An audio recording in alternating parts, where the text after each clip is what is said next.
In today's video, I'm going to teach you how to group videos in CapCut PC. If you want to keep multiple video and audio clips locked together so they stay perfectly in sync while you edit, this is one of the most useful tools to learn. Grouping helps prevent clips from shifting out of place when you move them around on the timeline, and it makes organizing your project much easier. To begin, head to your timeline and select the clips you want to keep together.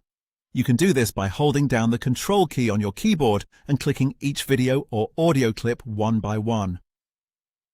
This is a great option if you only want to group specific clips and leave others untouched. If the clips are already close together, there's also a faster method. Just click and drag to draw a selection box around all the clips you want, and CapCut will highlight them at the same time. Before moving on, take a quick second to make sure you've selected everything you need, especially if your audio and video are on separate tracks. Once your clips are highlighted, it's time to group them.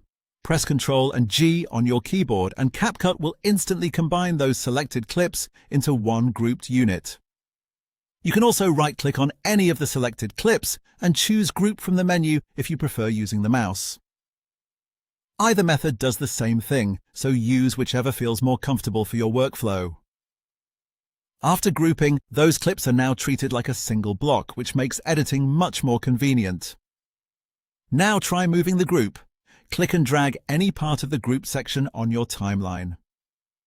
You'll notice that every clip inside the group moves together, keeping all your cuts, timing, and audio aligned. This is especially helpful when you're rearranging scenes, adjusting the pace of your edit, or making room for new content without accidentally throwing everything out of sync. If you ever need to separate the clips again, that's easy too. Just select the group and press Ctrl, Shift and G on your keyboard to ungroup it. That will return each clip to its individual state, so you can edit them separately again whenever needed. And that's it. Grouping clips in CapCut PC is a simple feature, but it can save you a lot of time and help you avoid frustrating timeline mistakes while editing.